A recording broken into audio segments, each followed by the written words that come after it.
Jaldhaka television. हाम्रो आवाजलाई दबाउनको लागि चाहिँ दुईटा ठुल्ठुलो शक्ति, ठुल्ठुलो आँधी धुरी, एउटा बङ्गाल सरकार, एउटा केन्द्र सरकार छ। यो भनौँ न हाम्रो जातीय सङ्घर्षको जति पनि युद्ध हामीसँग रहिरहनेछ अगमसिंह गिरी मार्दै गए।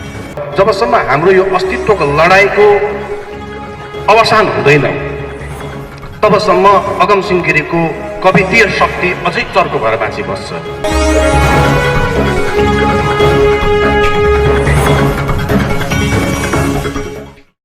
दार्जिलिङ, कालिम्पोङ, सिक्किम, नेपाल कहीँ पनि होस्, साहित्यमाथि विमर्शको कार्यक्रमहरू हुन्छ अनि विभिन्न विषय विशेषज्ञहरू बोलाएर एउटा विषयमाथि हामी छलफल गर्छौँ। त्यसो गर्नाले अडियन्समा आउनुभएका तपाईँहरू सम्पूर्णलाई पनि, जति पनि अडियन्समा हुनुहुन्छ उहाँहरूलाई त्यो बारेमा विमर्श गर्दै गर्दाखेरि धेरै कुराको जानकारी उपलब्ध पनि हुन्छ भन्ने हिसाबले त्यस्तो विमर्श कार्यक्रम गर्ने गरेको छ। यसपालि हामीले के सोच्यौँ भने नेपाली साहित्यमा, भारतीय नेपाली साहित्यका आलोचकहरूको सूचीमा होइन, विशेष सूचीमा हामीले नाम खोज्यौँ भने जय क्याक्टस भेट्छौँ। जय क्याक्टस कहाँको? हाम्रै रङ्गोको होइन। जय क्याक्टस दार्जिलिङ रङ्गो छोडेर विभिन्न ठाउँमा गएर यस्ता कार्यक्रमका विमर्शहरू गर्छन्। आँगनमा चाहिँ किन गर्दैन? कमल रेग्मी भनेर नाम खोज्नुभयो भने विभिन्न ठुला ठुला कार्यक्रमहरू उहाँको उपस्थित तपाईँले पाउनुहुन्छ। सङ्गीतमा होस्, साहित्यमा होस्, कवितामा होस्, गीतमा होस्, निरन्तर विमर्श गरिरहनुहुन्छ। आफ्नै आँगनमा चाहिँ किन? हामीले आफ्नै आँगनबाट विमर्शको कार्यक्रम सुरु गऱ्यौँ भने आउँदा आउने पुस्ता, भाइ बहिनीको पुस्ताले पनि विमर्श गर्नुपर्ने रहेछ है भन्ने कुराको जानकारी पाउँछ कि भनेर मान्छे, अडियन्स थोरै भए भने पनि हामी यो कार्यक्रम चाहिँ कमसेकम गरौँ न भनेर हामीले सोचेका थियौँ। हामीले बोलाएका अतिथि राजा पुनियानी उपस्थित हुन नसके तापनि तपाईँहरू सम्पूर्णले कुनै दिन कहीँ पनि सुरज रोशीलाई भेट्नुभयो भने त्यहाँ कार्यक्रममा तिम्रो पुरै गुनासो भइरहेको थियो भनेर भनिदिनु होला है। हामी कमल रेग्मी दाजुले रङ्गो छुटाउँदैनौँ। गैरीबास गाउँ, मदल गाउँको हामी रङ्गो छुटाउँदैनौँ। हामीलाई के लाग्छ भने रङ्गो नै हामी हो। हामी तल गाउँ, गैरीबास, रङ्गो त यहाँ हाम्रो वरिपरि गाउँहरू हो नि त, तर हामी रङ्गोले चिन्छौँ। त्यस कारणले रङ्गोमा जे हुँदाखेरि पनि हामी घाडापुडुप भेटघाट हुन्छौँ, गैरीबासमा जे हुँदा नि घाडापुडुप भेटघाट हुन्छौँ र केही गर्छौँ नि। हाम्रोमा यस्तो छैन क्या। अनि आफ्नै ठाउँमा हुँदाखेरि यस्तो ठुलो धोका चाहिँ दिनु मिल्दैन थियो सुरज रोसुरीले भनेर लागेको छ मलाई है। यो त धोका हो जस्तो मलाई लागेको छ। जे होस्, उहाँहरूको आफ्नै केही असुविधाहरू पनि पऱ्यो होला। मोबाइलको नेटवर्क त्यसै पनि लाग्दैन, अथवा मेरो त झन् जियो हो, लाग्दैन। त्यही भएर सम्पर्क पनि गर्नु नसक्नु भएको पनि हुनसक्छ। त्यही भएर हामी छोटो मिठो एउटा चर्चा गर्न गइरहेका छौँ। हाम्रो आजको विमर्शको टपिक चाहिँ छ के अगमसिंह गिरी जिउँदैछन् भन्ने। यही प्रश्न म जय क्याक्टस दाजुबाट सुरु गर्छु। साँच्चै नै अगमसिंह गिरी जिउँदैछन् कि छैन? उत्तर आधुनिक एउटा साहित्य लेखनको एउटा विमर्शले भन्छ लेखक चाहिँ मर्छ, डेथ अफ अथर्स भनेर भन्ने एउटा अहिले नयाँ ट्रेन्ड छ। तर के साँच्चै लेखक मर्छ त? म चाहिँ त्यतापट्टि जिउँदो छैन, लेखक मर्छ त भनेर प्रश्न गर्ने प्रश्नबाट म आफ्नो विचार अघि राख्न चाहन्छु। साइन्समा हामी साइन्स पढ्छौँ। साइन्समा एउटा ल छ, law of conservation of energy भन्छ। त्यसले चाहिँ भन्छ energy neither can be created nor destroyed, it can be change from one form to another form भनेर भन्छ साइन्समा चाहिँ। अर्थात् शक्ति चाहिँ कहिले पनि मर्दैन, त्यो चाहिँ एउटा फर्मदेखि अर्को फर्ममा त्यो ट्रान्सफर्म भइरहन्छ इनर्जी चाहिँ। र अहिले हाम्रो यो जातीय परिप्रेक्ष्यमा अगमसिंह गिरीको विचार, अगमसिंह गिरीको वाणीहरू उनले बोलेका लेखेका बाणीहरू छन् नि, जस्तो मृत्यु हुँदछ यहाँ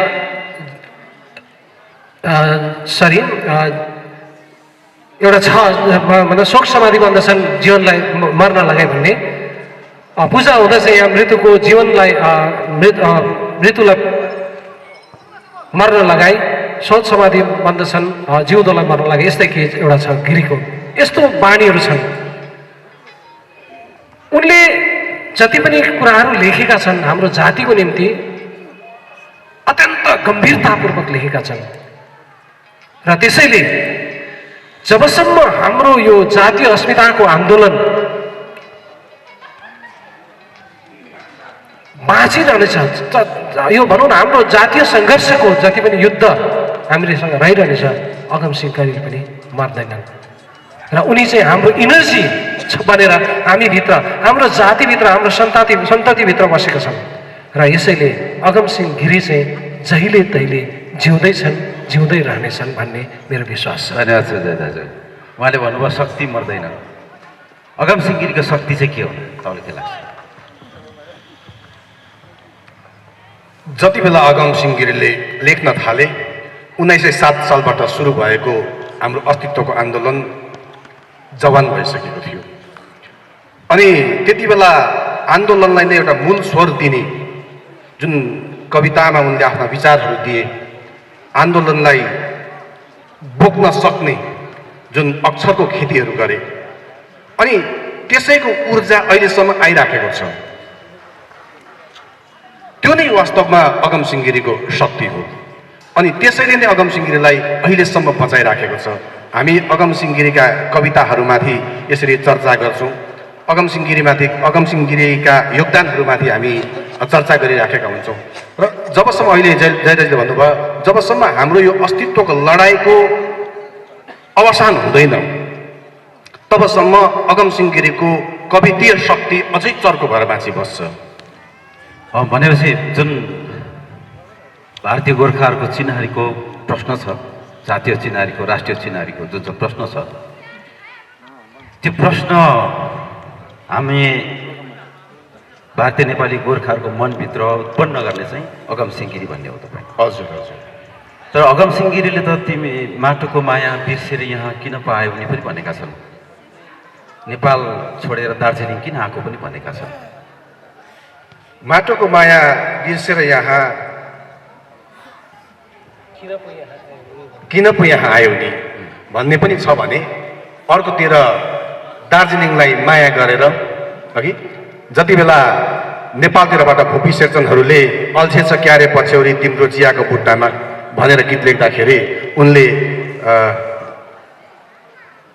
एउटा गीत छ उनको, दार्जिलिङलाई माया छ बारम्बार, त्यो गीत पनि उनले लेखेका हुन्। त्यो दौडमा सायद कति उनका कविताहरूले, गीतहरूले ती कुराहरूलाई पनि सम्बोधन गरे होला। त्यो यता जब हाम्रो दार्जिलिङमा भारतीय नेपालीहरूको त्यो दयनीय स्थिति देख्दाखेरि उनलाई एउटा सिङ्गो राष्ट्रप्रतिको त्यो एउटा मोह पनि थियो होला।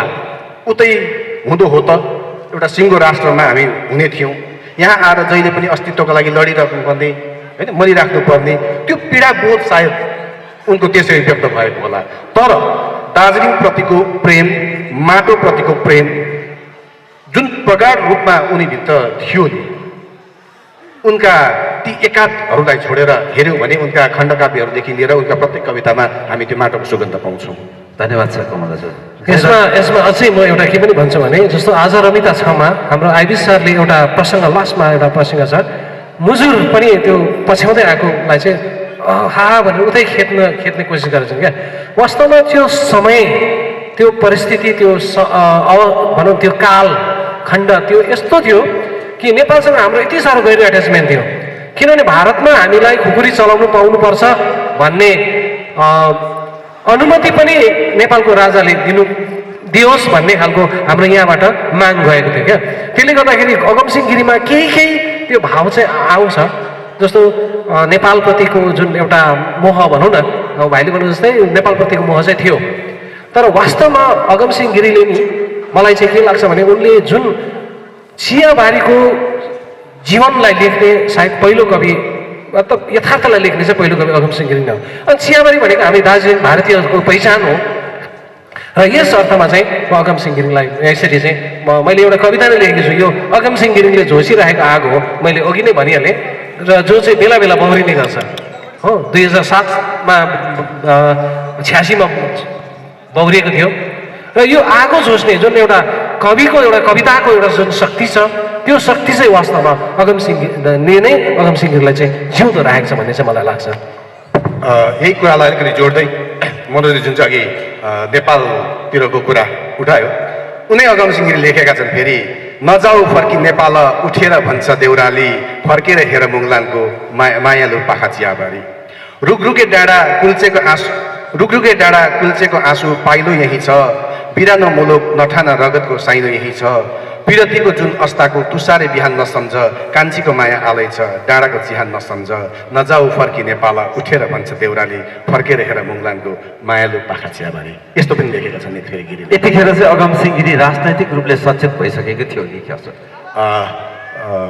होइन, मैले अघि भने त्यति बेला पनि त्यो राजनीतिक रूपले त उनी सचेत नै थिए, तर एउटा मुलुकभित्र बसेर हामीले आफ्नै अस्तित्वको निम्ति यति मरिमेटेर गर्दा पनि जुन सरकारको एउटा उदासीन नीति छ, त्यसो हुँदाखेरि उनलाई उतै ठिक थिएछ भन्ने लागेको पनि हुनसक्छ। बेला बेलामा हामी अब अहिले यही ठाउँबाट बाहिर गएर जुन किसिमले हामीले सङ्घर्ष गर्नु पर्दाखेरि बेला बेला हामी त्यो बोध गर्छौँ नि, गाउँै ठिक थिएछ भन्ने बोध गर्छौँ नि, सायद त्यो बोध हो कि गिरीको। ठिक छ जय दाजु, हाम्रो लेखकहरू कवि पुराना लेखकहरू जस्तै इन्द्रबहादुर राई कुरा गर्नुभयो, आज रमिता छमा त्यहाँ एउटा हामी त मुङलान पस्यौँ तिमी चराचुरुङ्गीहरू पनि मुङलान नपस भनेर धपाएको पाठ छ।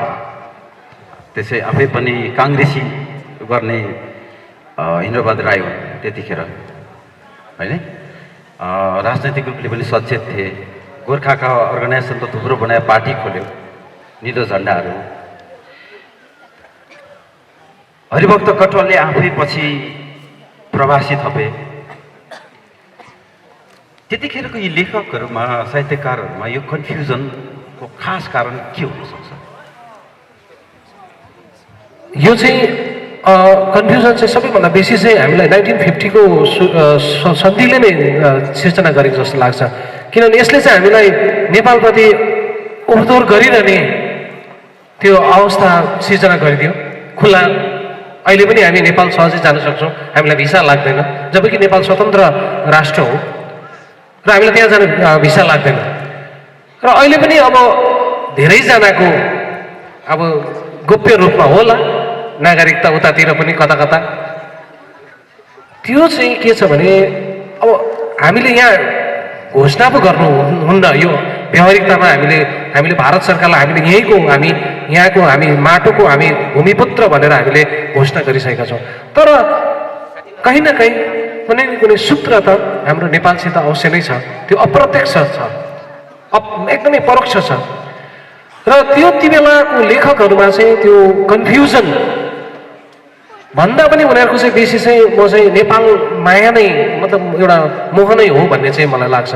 त्यति बेलाको प्राय कविहरू नै नेपालमा कार्यक्रम गर्नुलाई अब विशेष साहित्यकार सङ्गीतकारहरूलाई जस्तो हाम्रो कलाकारहरूलाई लगेर उनीहरूले उतैतिर पक्किल पनि पारे, अम्बर गुरुङ, गोपाल योन्जन जस्ता सङ्गीतकारहरू है, त्यस्ता सङ्गीतकारहरूलाई उनीहरूले पक्किल बनाएर लग्यो।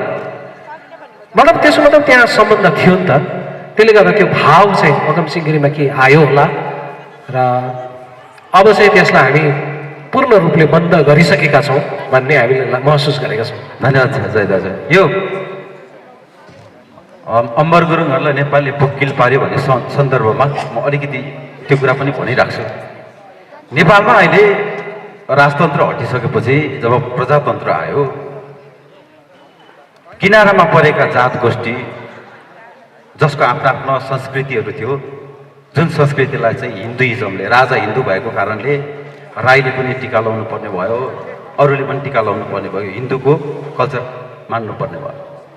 पछिल्लो समयमा सङ्गीतको डिस्कोर्स हुँदै गर्दा नेपालको राजन मुकारुङले एउटा आर्टिकल लेखे, उहाँले भन्नुभयो नेपालको सङ्गीत मार्ने दार्जिलिङका अम्बर गुरुङ। कसरी भन्दा उहाँले त्यहाँ तर्क दिनुभएको छ। दार्जिलिङ अङ्ग्रेजले उपनिवेश बनाएको ठाउँ हो, अङ्ग्रेजी म्युजिकको ज्ञान अम्बर गुरुङलाई नहुने कुरै आयो। बङ्गालमा बस्छन् त्यसकारण रविन्द्र सङ्गीतको प्रभाव नहुने कुरै आयो। भारतमा बस्छन् यसकारण राजस्थानी सङ्गीत पन्जाबी सङ्गीतको प्रभाव नहुने कुरै आयो। अङ्ग्रेजी पन्जाबी राजस्थानी रविन्द्र सङ्गीतको फ्युजन बनाएर जब नेपालमा उहाँले प्रेजेन्ट गर्नुभयो, प्रस्तुत गर्नुभयो फ्युजन, नेपाली टोनलाई चेन्ज गर्ने, त्यसले गर्दाखेरि चाहिँ त्यहाँको नेपाली खास आफ्नै माटोमा उम्रिएको सङ्गीतलाई चाहिँ मार्यो भनेर उहाँहरू लगाउँदैछन्। राजाको कारणले गर्दा राजा नेपालबाट ओहोरदोहोर गर्ने राजाको खानदानहरू दार्जिलिङमा पढ्ने भएको कारणले यस्तो भएको हो कि यो भूभाग चाहिँ पहिला नेपालको थियो, त्यसकारण नेपालको कल्चर चाहिँ यहाँ बसेको कारणले गर्दा हो। के भन्नुहुन्छ तपाईँ? नेपालीहरू जहाँ बसे पनि त्यो कल्चर उनीहरूसित गएकै हुन्छ। अस्ति भर्खर हामीले पवनदीप राजनको बाबाको एउटा अन्तर्वार्ता हेर्दै थियौँ। त्यो उत्तराखण्डको त्यो नेपाली एकदमै अब त्यो न्यून रहेको ठाउँमा पनि उनीहरूले संस्कृतिलाई जगेरा गर्ने जुन चाहिँ एउटा नेपाली संस्कृतिप्रतिको सम्मोहन छ, त्यसले नेपालीलाई संसारको कुनै कुनामा लगेर राख्यो भने पनि त्यो मेटाउन सक्दैन। एउटा कुरा त्यो छ। अर्को कुरा जुन अम्बर गुरुङमा सङ्गीतको ज्ञानको कुरा तपाईँले जुन चाहिँ गर्नुभयो, अम्बर गुरुङ मात्रै होइन, दार्जिलिङबाट जाने हरेक कोही, किनभने नेपाल एउटा सिङ्गो राष्ट्र हो, त्यहाँको सरकारदेखि लिएर त्यहाँको प्रजासम्म सबै नेपाली छ। त्यहाँको संस्कार संस्कृतिदेखि लिएर राष्ट्र भाषा मातृभाषा सबै नेपाली छ। त्यो ठाउँमा त्यहाँका नेपालीहरू जुन किसिमले बसेका छन्, अडिएर बसेका छन्, त्यो ठाउँमा यहाँबाट गएर स्थापित हुनु भनेको कुनै चान्चुने कलाकारको क्षमताभित्र कुरा होइन। अनि त्यहाँ गएर म जीवनका अतिरिक्त समय त्यहाँ बिताउँछु, यो सङ्गीतलाई त्यहाँ लगेर म मेरो जीविका बनाउँछु भनेर जानुको लागि चाहिँ त्यो चान्चुने विचार र चान्चुने ज्ञानले हुँदैन थियो। र जो पनि गएका छन् अम्बर गुरुङसित, अरू पनि गएका छन् जो र अहिले पनि जो गएर त्यहाँनिर स्थापित भइसकिसकेका छन्, उनीहरूले अवश्य पनि आफूलाई त्यो सक्षम बनाएका छन्। अनि हामी भारतमा बसेर पनि नेपाली सङ्गीतलाई यतिको प्रेम गर्छौँ र नेपाली सङ्गीत श्रीवृद्धिको निम्ति हामीले जसरी अब हाम्रो भारतभित्रमा विभिन्न राज्य छ, राज्यको आफ्नो आफ्नो भाषा, आफ्नो आफ्नो सङ्गीत, आफ्नो आफ्नो संस्कृति छ, त्यसैलाई लिएर जुन एउटा फ्युजन बनाउने क्रम छ र त्यसलाई गएर नेपालमा राख्दा त्यो अलिकति नयाँ पनि भयो होइन, नयाँ पनि भयो। अनि नौलो कुरा जहिले पनि त्यो नौलो भएको कारणले गर्दाखेरि नै सबैको कानमा पर्यो, अलिक फरक छ भने कानमा पर्छ नि त। त्यो हुँदाखेरि चाहिँ त्यहाँ आउँदै गरेको नेपालको खास सङ्गीतलाई चाहिँ मार्यो भन्ने वार्ता। तर वास्तवमा मारेको त होइन, किनभने नेपालबाट आउने सङ्गीत पनि उत्तिकै स्तरीय छन्, उत्तिकै राम्रा छन्, हामीले सुनिराखेका हौँ। ठिकै छ, अम्बर गुरुङहरू थिए। मैले यो जोडेको कारण चाहिँ के थियो भने यो पुरानो दार्जिलिङ नेपालसँगै जोडेको भूभाग पहिले भएको कारणले गर्दाखेरि पनि त्यस्तो समस्याहरू भएको हो कि भन्ने मलाई लागेर। त्यो समय यस्तो थियो, समय नै यस्तो थियो, दार्जिलिङले आज जे सोच्छ त्यो नेपालले भोलि सोच्छ भन्ने त्यो थियो। दार्जिलिङ त्यति फरवर्ड थियो, त्यसले गर्दाखेरि मार्यो पनि होला। अच्छा, अगमसिंह गिरीको राजनीति धेरै लामो टिकेको राजनीति चाहिँ गोर्खालिगमा बसेर गोर्खा भन्ने जुन चाहिँ यो आइडिया छ होइन, अगमसिंह गिरीले गोर्खालिगबाटै टिपे। अनि गोर्खालिगले जुन चाहिँ जातीय चेतनाको विस्तारमा भूमिका निर्वाह गरिरहेको थियो, पछिल्लो समय अगमसिंह गिरीले त्यसलाई साहित्यमा ल्याए र अहिले पनि हामीले जातीय कवि अगमसिंह गिरी भन्छौँ। जुन दिनदेखि अगमसिंह गिरीलाई जातीय कवि हामीले भन्न थाल्यौँ, त्यही दिनदेखि हामीलाई थाहा भयो कि अगमसिंह गिरी चाहिँ हामी जातिको निम्ति लेख्ने कवि रहेछ भनेर। त्यसपछि यही अगमसिंह गिरीलाई जाति कवि भन्ने हामीहरू नै भारत देशमा चिनारीको सङ्कटको निम्ति लड्न थाल्यौँ। 80मा पनि लड्यौँ, 2007मा 8मा पनि लड्यौँ, 17मा पनि लड्यौँ, 13मा पनि लड्यौँ। यी नेताहरूले अगमसिंह गिरीले दिएको चेतनालाई व्यापारको रूपमा कन्भर्ट गरिसकेको छ कि साँच्चै नै राजनीतिले अगमसिंह गिरीको चेतनालाई अघि बढाएर लगिरहेको छ? जय दाजुलाई कस्तो लाग्छ? त्यति बेला जुन समयमा गोर्खा लिगको दबदबा थियो भनौँ न दार्जिलिङ पहाडमा, हामी त्यति बेला अगमसिंह गिरीको विचारसित सहमति जनाएर भनौँ न गोर्खा लिगसित सहमति जनाएर थुप्रै साहित्यकारहरू लागि परेका थिए। हाम्रो नरबहादुर दाहालकै कुरा गरौँ, शिवकुमार राईकै कुरा गरौँ, जगत छेत्रीकै कुरा गरौँ, उहाँ ठुल्ठुला साहित्यकारहरू, तर राजनीतिमा सक्रिय रूपले उहाँहरू आउनुभएको थियो र उहाँहरूले गर्ने राजनीति चाहिँ अत्यन्त निस्वार्थ एउटा जातिको निम्ति थियो। तर पछि आएर यो अगमसिंह गिरीले जुन एउटा ट्रेन्ड हामीलाई त्यो चेतना दियो, सुभाष घिसिङको कालदेखि यता आएर चाहिँ त्यसमा चाहिँ अलिकति त्यो भिन्दै रङहरू चढ्न थाल्यो क्या। त्यसले हाम्रो त्यसको फल हामीले अहिले भोगिरहेका छौँ। अब हाम्रो तपाईँ हामीले अहिलेको वर्तमान राजनीतिक परिस्थितिमा महसुस गर्न सक्नुहुन्छ, हाम्रो न हाम्रो अपिल सुन्ने कोही मान्छे छ, न हाम्रो सुनवाई गरिदिने, हाम्रो पीडाहरूलाई बुझिदिने कोही मान्छे छ। अहिले हामी हाँगो पनि नभएको, जरा पनि नभएको रुख जस्तो बनेका छौँ। त्यसको फल हो त्यो मनोज भाइ। र हामी चाहिँ के चाहन्छौँ भने यही मञ्चबाट, रङ्गोकै यो मञ्चबाट राजनीतिक नेताहरूलाई के आग्रह गर्छौँ भने कमसेकम गोर्खा शब्दको मर्यादा र मानलाई चाहिँ अलिकति राखिदिउन् भन्ने अनुरोध गर्दछौँ।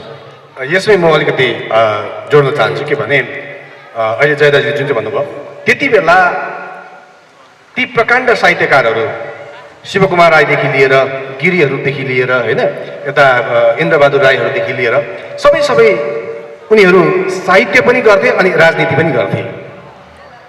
त्यसो हुँदाखेरि त्यो साहित्यिक चेत राजनीतिमा थियो र राजनीतिक चेत साहित्यमा थियो र दुईटै समानान्त रूपमा गइराखेको थियो। अहिले चाहिँ के भयो भन्दाखेरि चाहिँ साहित्यिकहरू राजनीतिमा जान डराउँछन् अनि त्यसो हुँदाखेरि चाहिँ एबिसिडीले राजनीतिमा गएर व्यापार गर्ने एउटा ठुलो दोकान भेटिराखेका छन् र गिरीले रोपिराखेको त्यो राजनीतिक चेत जुन चाहिँ थियो, माटो प्रेम जुन चाहिँ थियो, अहिले चाहिँ यो राजनैतिक अखाडाहरूको निम्ति एउटा व्यापारको ठाउँ भएको छ र जबसम्म साहित्यिकहरूको त्यसमा हस्तक्षेप हुँदैन तबसम्म यो व्यापार चलि नै रहन्छ।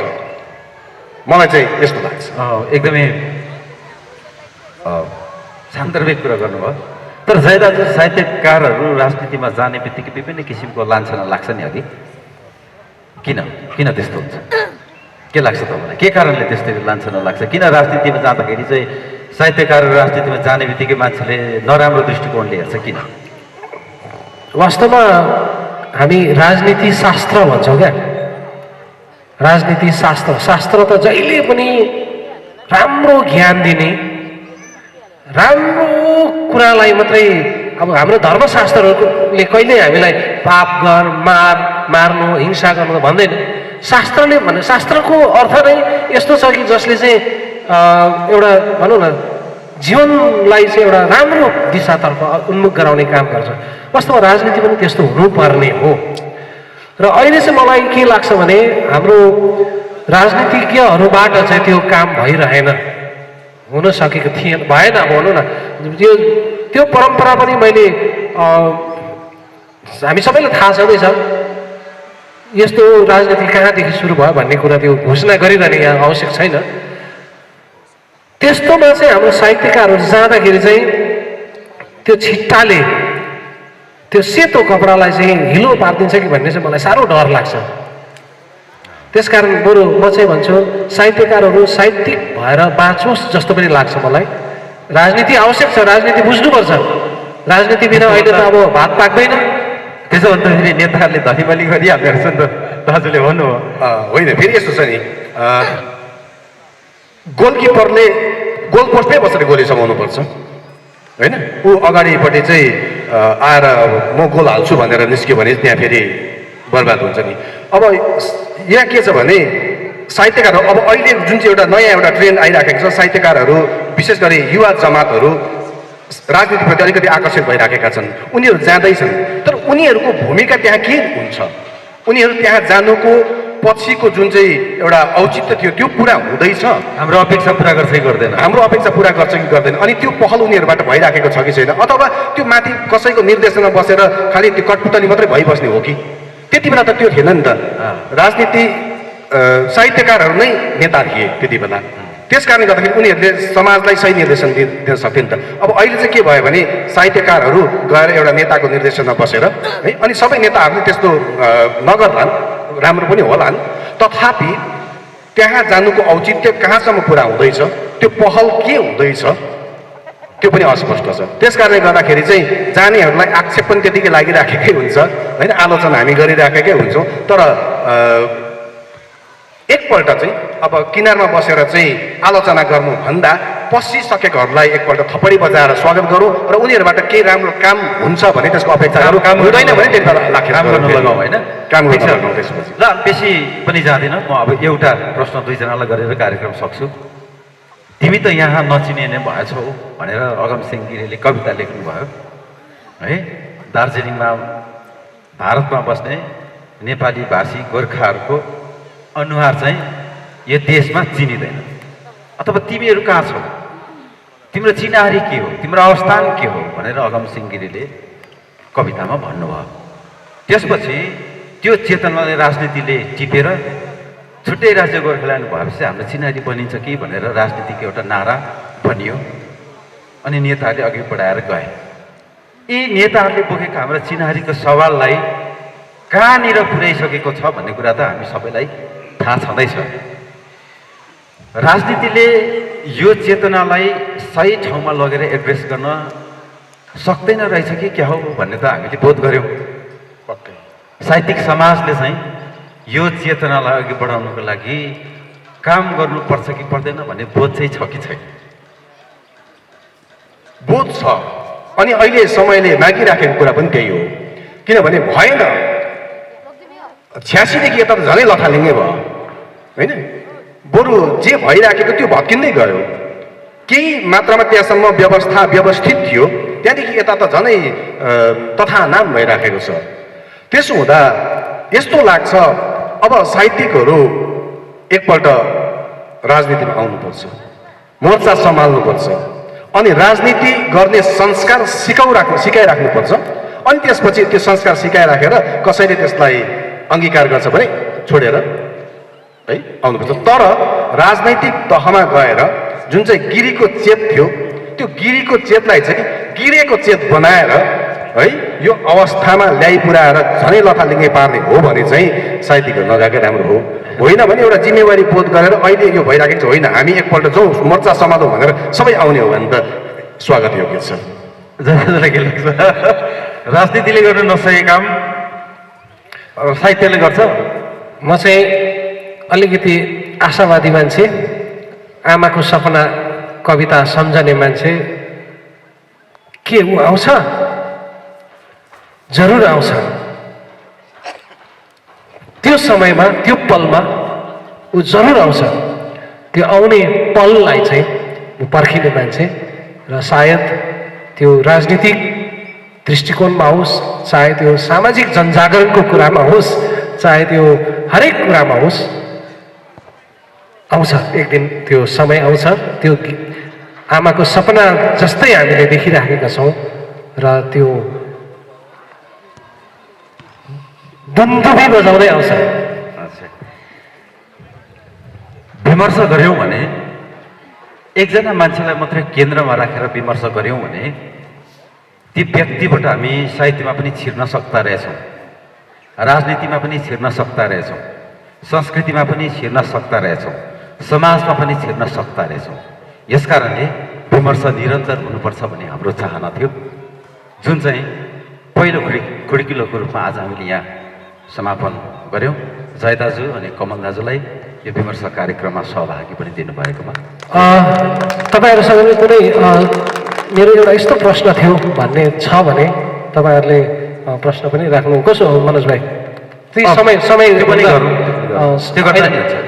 यो पटक चाहिँ अब अलिकति त्यस्तो हुन्छ कि पारिदियो भने म अलिकति सन्तुष्टि हुन्थेँ कि हुन त मेरो त्यो क्षेत्र होइन र पनि म जस्तै प्रकारले म साइन्स पढाउने हो जसरी जया सर साइन्स पढाउनुहुन्छ म छक्कै पर्छु साइन्स पढाउनेहरू चाहिँ साहित्यिक किन हुन्छ साहित्यिक हुनेहरू चाहिँ साइन्स किन पढ्न सक्दैन भन्ने मलाई जस्तो मनमा लागिरहेको छ क्या यो जम्मै सायद उब्जेको कुरा हो जस्तो लाग्छ मलाई कि त्यस कारणले गर्दा चाहिँ यो मनोजलाई भनौँ या होइन ठिक छ म अहिले हामीले लगभग कुरा गरेको पनि अगमसिंह गिरीको चाहिँ शालिग नभनोस् पत्थर जस्तो शालिग नभनोस् उहाँको जुन चाहिँ आइडियोलोजी छ जुन चाहिँ चेतना छ त्यो चेतना चाहिँ साहित्यकारहरूले त बोकेकै छन् जुन चाहिँ राजनीतिक दलहरूले पनि बोकेको छ जुन चाहिँ उहाँको चेतना हाम्रो चिनारीसँग जोडिएको जुन चाहिँ सवाल हो त्यो सवाललाई एड्रेस ठिक ठाउँमा भएन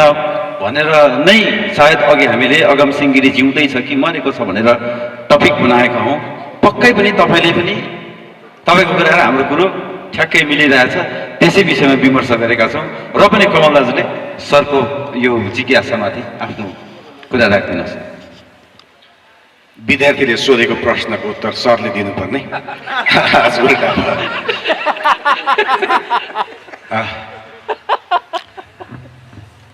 कवि गिरी अस्तित्व चेत सँगसँगै एकजना संवेदनशील कवि हुन् है अनि त्यो अचेत त्यो मुर्दा त्यो निर्जीव पत्थरहरूले उनको संवेदनलाई नमारोस् जसै मनोजले अहिले भने जस्तै शालिग नबनियोस् शालिग मर्नु भनेको शालिग बनिनु भनेको वास्तवमा उसलाई पुरै हामीले मारिदिनु नै हो तर उसले जुन चाहिँ रोपिराखेको विचार छ जुन चाहिँ चेतना छ त्यो चाहिँ त्यो ढुङ्गा जस्तो नहोस् त्यो पत्थर जस्तो नहोस् त्यसलाई तरल बनाइराखोस् समाजले त्यसलाई मूलधारमा बगाइराखोस् ताकि उनले रोपेको जुन चाहिँ त्यो चेतनाको बिरुवा छ त्यो उम्रियोस् फैलियोस् झ्याङ्गियोस् फुलोस् फलोस् अनि हामीलाई जहाँसम्म लाग्छ त्यो तब मात्र सम्भव हुन्छ जबसम्म हामीले लड्दै गरेको जुन चाहिँ एउटा आन्दोलन छ त्यसको परिणाम हामी पाउँछौँ हाम्रो छुट्टै राज्य गोर्खाल्यान्ड जब हाम्रो हुन्छ त्यति बेला त्यो सपना पुरा हुँदो हो अनि त्यहाँदेखि उता चाहिँ साँच्चै अगमसिंह गिरी अझै जुग जुगसम्मलाई बाँच्दा हुन् र जुन चाहिँ सरले भन्नुभयो त्यो त्यहाँ लेखिएको जुन चाहिँ कुरा छ त्यो पाषाण कुराहरू हो कि त्यो ढुङ्गा पत्थरको कुराहरू जुन चाहिँ छ त्यसले हाम्रो त्यो अचेतपनालाई हाम्रो अबुझपनालाई हाम्रो त्यो मूर्ख र दुष्टैपनालाई नै त्यसले इङ्गित गर्छ र म त्यसको प्रतीक हुन नपरोस् भन्ने चाहिँ उनको त्यो सोच मैले पढाएको छात्रलाई मैले प्रश्न गर्दाखेरि उल्टो फेरि छात्रले मलाई त्यसको जवाब दिँदाखेरि यो कता कता कस्तो कस्तो नमिलेको जस्तो जस्तो पनि भइरहेको छ जस्तो लागिरहेको छ तर मलाई गर्व लागिरहेको छ कि मेरो छात्र देख्यो स्टेजमा गएर मलाई उत्तर दिँदैछ भन्ने मलाई ठुलो महसुस योभन्दा ठुलो मैले महसुस मैले गर्न सकेको छुइनँ गौरव गर्न सकेको छुइनँ सर आन्सर गलत भयो यसमा मार्क्स काटिँदैन त्यसले र म एकपल्ट यसो भन्न चाहन्छु मनोज कुनै समय रहे एप्रोप्रिएट समयमा कुनै समयमा सबैलाई तिनजनालाई त्रिरत्नलाई म स्कुल बढाएर बोलाएर मेरो सम्बन्धित छात्रहरूलाई यो विषयमा कुनै एउटा सिलेबस सम्बन्धी विषयमा एउटा यस्तै किसिमको कार्यक्रम गर्छु यसमा आइदिने म अग्रिम निमन्त्रण तपाईँलाई जनाउँछु धेरै धेरै धन्यवाद सर एकदमै आउँछौँ हामी तपाईँहरूको आशीर्वादको कारणले गर्दाखेरि हामी यहाँ जहाँ छौँ त्यहाँ चाहिँ अरू विद्यार्थीहरू पनि पुग्नुपर्छ त्यो आशीर्वाद अरू विद्यार्थीहरूलाई पनि हुनुपर्छ तपाईँले आफ्नो आशीर्वाद हामीलाई दिइसक्नु भएको छ हामीलाई पनि आशीर्वाद दिने तपाईँले मौका प्रदान गर्नुभयो भने हामी त्यसलाई चुकाउने छैनौँ पक्कै पनि आउनेछौँ सर थ्याङ्क यू यो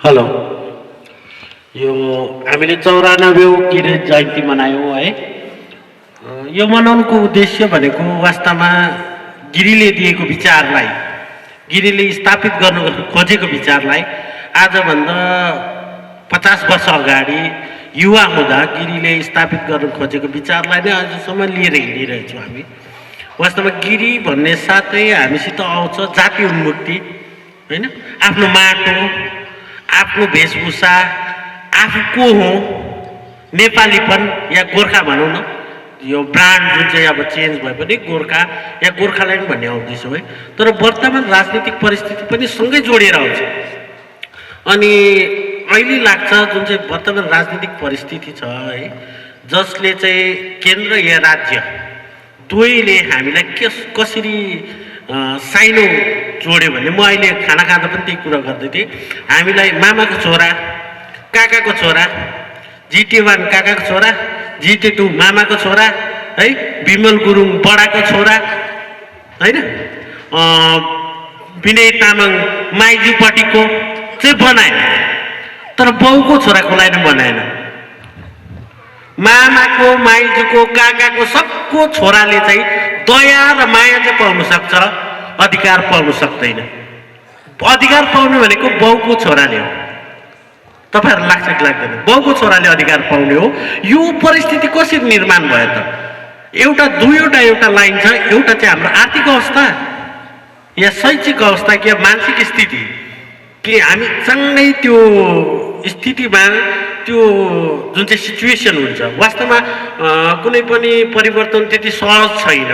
त्यसको निम्ति धेरै सङ्घर्ष गर्नुपर्छ, है, धेरै मेन्टली मान्छे हुन्छ। हाम्रो नेतृत्वलाई त्यो खप्ने जो पनि आउँछ, जस्तो विमल गुरुङ, सुभाष घिसिङ, है, अनित थापा, विनय तामाङ, अजय एडवर्ड, जो पनि हाम्रो नेतृत्वले त्यो मानसिक स्थिति, त्यो राजनीतिक परिस्थितिलाई, जुन चाहिँ परिस्थिति आन्दोलन कालमा निर्माण हुन्छ, त्यसलाई खप्नु नसक्ने स्थिति चाहिँ वास्तवमा हाम्रो नेतालाई केले निम्ताउँछ त? पैसाको कमीले, शिक्षाको कमीले, या मानसिक स्थितिले? तपाईँहरूलाई चाहिँ कस्तो लाग्छ? आसामको अनिल तेलैजाले कसरी प्रश्न गर्छ होला? अनिल तेलैजा दार्जिलिङमा छ, यस कारणले अनिल तेलैजाले यो प्रश्न गर्दैछ। आसामको अनिल तेलैजाले कसरी प्रश्न गर्छ होला प्रवीण? सवाल के हो भने दार्जिलिङ जिल्लाभित्र बस्ने हामीले चाहिँ आन्दोलनको मूल आवाजलाई पुल्ठो, मूल अघिल्लो पुल्ठो भन्छ नि, त्यो पुल्ठो बालेर गयौँ। हाम्रो आवाजलाई दबाउनको लागि चाहिँ दुईटा ठुल्ठुलो शक्ति, ठुल्ठुलो आँधी हुरी, एउटा बङ्गाल सरकार, एउटा केन्द्र सरकार छ। सानो दार्जिलिङको पुल्ठोलाई निभाउनको लागि बङ्गालको ठुलो आँधी यस्ता किसिमका गतिविधिहरू गर्न रोक लगाउँछ जहिले पनि। किनभने गोर्खा चाहिँ भारतमा मात्र के अरे दार्जिलिङमा मात्रै बस्दैन नि त, देशभरि बस्छ नि त। देशभरि बसेका गोर्खाहरूलाई एउटै आवाजमा केन्द्रीकृत गर्ने राजनीतिक आइडियोलोजी खै। त्यसै कारणले अनि यो समस्या छ। जबसम्म हामी दार्जिलिङदेखि निस्किएर सारा गोर्खाहरूलाई कोही यो सवाल हो, दार्जिलिङको मात्रै सवाल होइन, सारा गोर्खाहरूकै सवाल हो भनेर यसलाई एकीकृत गरेर केन्द्रीकृत गरेर आवाज उठाउँदैन तबसम्म अनिल तेलैजा भरेक दिनमा अनिल तेलैजाको नाति पनाति सबैले एक किसिमको प्रश्न होइन। समस्या के भने नि, म यहाँ एउटा सन्दर्भ दिन चाहन्छु है। सिके श्रेष्ठले भन्नुभएको थियो है, कुकुरले पुच्छर हल्लाउँछ है, दार्जिलिङ चाहिँ पुच्छर जस्तो हो। कुकुरले चाहिँ पुच्छर हल्लाउनु भनेको पुच्छर टाङ्मुनि लुकाउनुको एउटा अर्थ छ। कुकुर डरायो या आक्रोश, कुकुरले पुच्छर हल्दा मालिक चिनेर नआउँछ। दार्जिलिङ चाहिँ पुच्छर जस्तो हो। यो पुच्छरले चाहिँ भाइब्रेट गर्छ है, विचारलाई, जेनेरेसनलाई भाइब्रेट गर्छ। दार्जिलिङ जहिले पनि केन्द्रमा रहेको छ र गोर्खाहरूको र दार्जिलिङ जस्तो दार्जिलिङ जनसङ्ख्याकै हिसाबले हेर्नु भने आसाममा धेरै छ गोर्खाहरू। आसाममा यो खालको भएको छैन, तर पीडित त आसाम छ। दार्जिलिङभन्दा पनि राजनीतिक हिसाबले पीडित आसाम क्षेत्रको या नर्थ इस्ट स्टेटको गोर्खाहरू छ, तर उनीहरूमा त्यो जेनेरेसन कसरी आउँदैन त? अनि समेट्ने प्रयास पनि धेरैचोटि भएको हो। जब दार्जिलिङमा आन्दोलन हुन्छ या दार्जिलिङ आन्दोलनको चरम उत्कर्षमा पुग्छ, त्यति बेला भारतभरिका अन्य क्षेत्रका गोर्खाहरूको समावेश किन भएन त? यसमा कम्प्लिकेसन के छ? वास्तवमा साँच्चै उनीहरू जस्तो देहरादुन, भाग्सु, होइन, त्यो उत्तराखण्डका गोर्खाहरू हामीभन्दा इकोनोमिकल पनि धेरै साउन्ड छन्। आर्मी ब्याकग्राउन्डले भएर उनीहरूको क्याटेगोराइज त भन्छ, जस्तो हामीले जातमा छुटाउँछ भने उनीहरू त सिपाही, क्याप्टनको अलग्गै, होइन, सुबेदार मेजरको अलग्गै, हवलदारको अलग्गै पार्टी हुन्छ अरे। हवलदारको पार्टीमा क्याप्टनलाई बोलाउँदैन, क्याप्टनको पार्टीमा हवलदारलाई बोलाउँदैन। त्यो स्थिति छ। र यो विषयमा चाहिँ अब हामीले पाठ सिक्नुपर्छ भन्ने मलाई लाग्छ।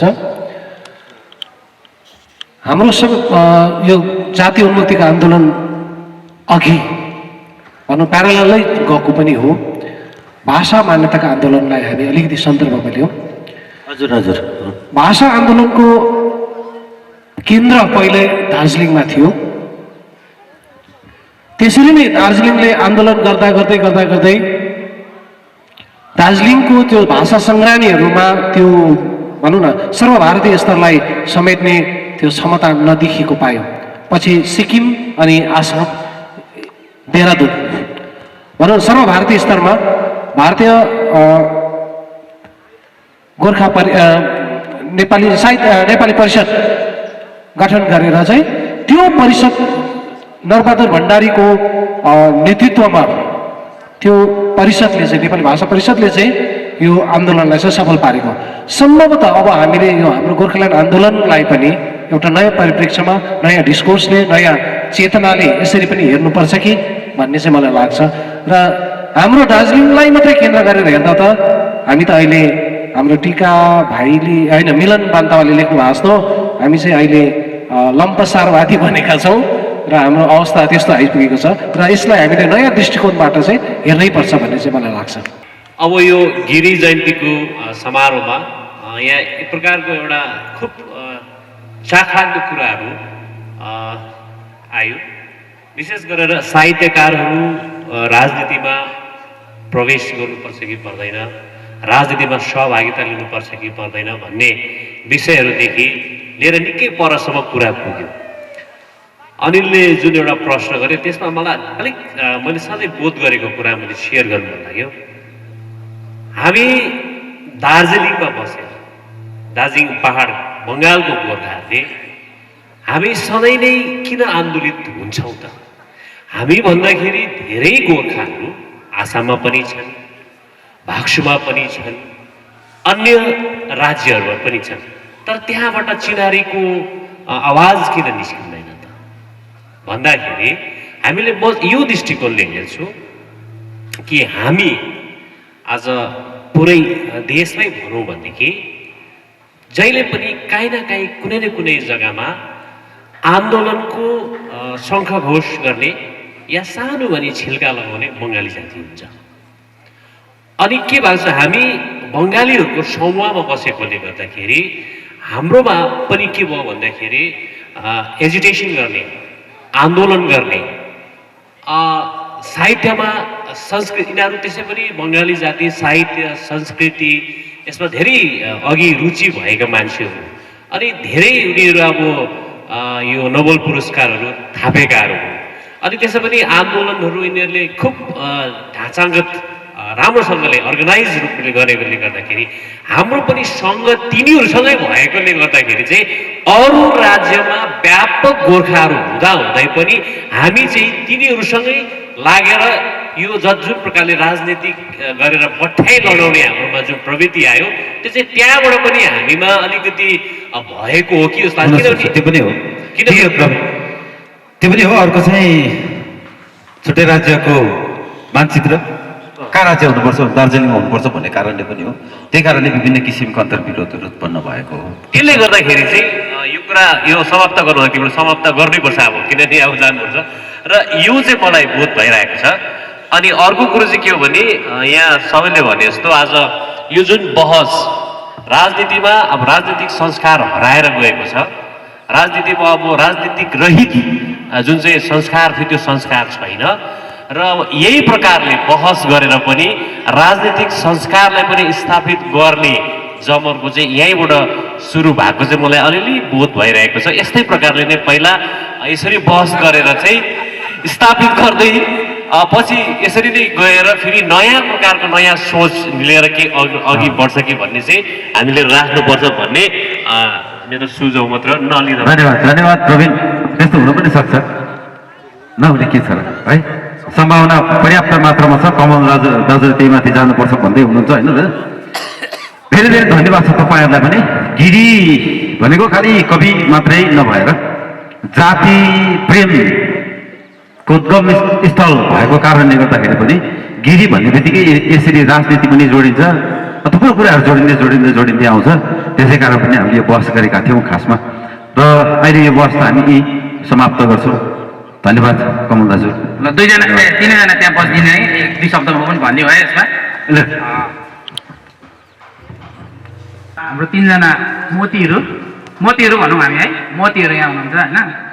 हामी अब 20-22 वर्ष बाहिर बस्दै आएर मेरो आफ्नो एक्सपिरियन्समा बाहिर बस्दै आएर कहिलेकाहीँ सुन्छु कि जयकुमार गुरुङ जयका अनि मनोज बोगटी, कमल रेग्मी उनीहरूलाई फ्लाइटको टिकट दिएर प्रोग्रामतिर निम्ति आउँछ क्या।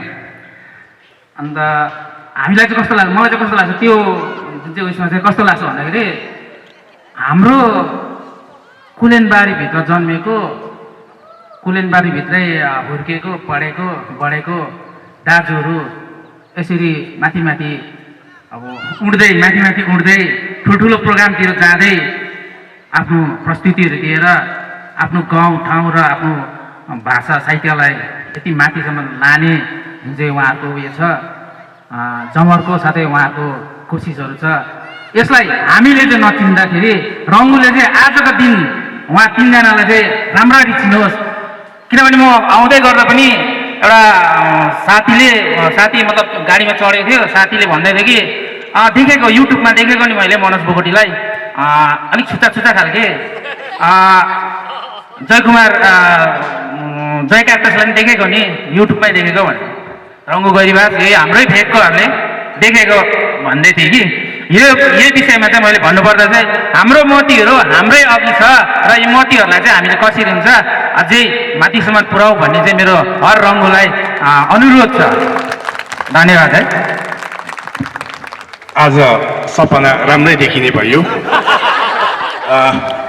कुन्ताको नाक आज यसलाई अबकै सिरानी चाहिन्छ जस्तो छ। यो यहाँहरूको माया हो हामीप्रति, यही मायाले हामीलाई अझै केही गरौँ भन्ने ऊर्जा दिन्छ। यहाँहरू सबैलाई सादर धन्यवाद। Thank you. अनि मेरो अनुरोध चाहिँ के छ भने तपाईँहरू अर्को वर्ष कार्यक्रम हुँदाखेरि चाहिँ अलिक समयमा आइदिनु होला। झन्डै मुटु फुट्यो कोही नआइदिँदाखेरि तपाईँहरूको उपस्थितिले आज कति हामी गजबका बनेका छौँ। यो कार्यक्रम सफल भएको छ। तपाईँहरू सबैलाई धेरै धेरै धन्यवाद।